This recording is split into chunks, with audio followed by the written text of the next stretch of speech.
No a máme jedno včelstvičko, to padlo na nosematózu. Tento ramík nie je tak až extra vidieť a padli na nosému a skrz aj hladu, lebo sa držali, ako v zásobe trošku nikšie je. Matka bola v izolátore a je vidieť, ako sú krásne zosraté. Matka bola v izolátore od 29.7.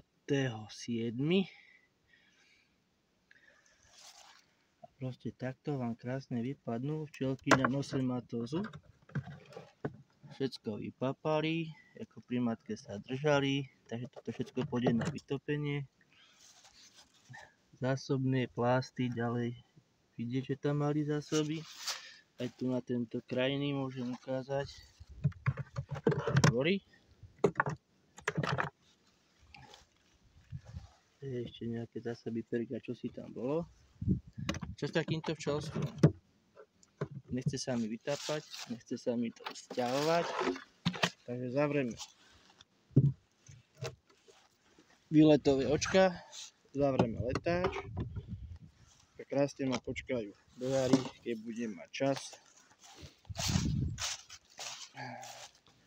Keď budem mať čas ich vyčistiť, hej.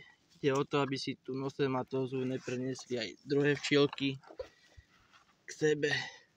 Takže takto budú zavreté. Má to luft. A ideme si... Spravíme druhé videjko, či včielky berú alebo neberú ten roztrh.